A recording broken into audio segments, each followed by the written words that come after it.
میں قربان جاؤں صدیق کی شان پر۔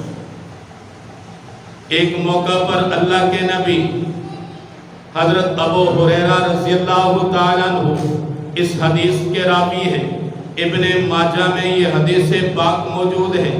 اللہ کے نبی فرماتے ہیں ما نفعنی مال قط ما نفعنی مال ابی بکر۔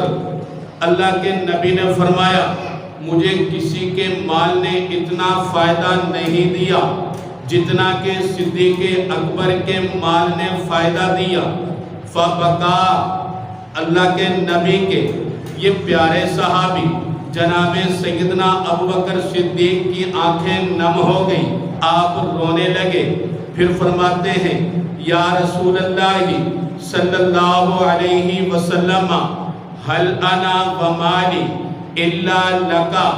یا رسول اللہ صلی اللہ علیہ وسلم فرمایا محبوب میں اور میرا مال یہ آپ کے لیے ہی تو ہے۔ اللہ کے نبی خوش ہو گئے۔ جناب سیدنا ابو بکر صدیق کے مال نے جو نفع دیا کسی اور کے مال نے حضور کو اتنا نفع نہیں دیا۔ کیا یہ ان کی شان کے لیے یہ کم ہے جو اللہ کے نبی نے یہ جملہ ارشاد فرمایا؟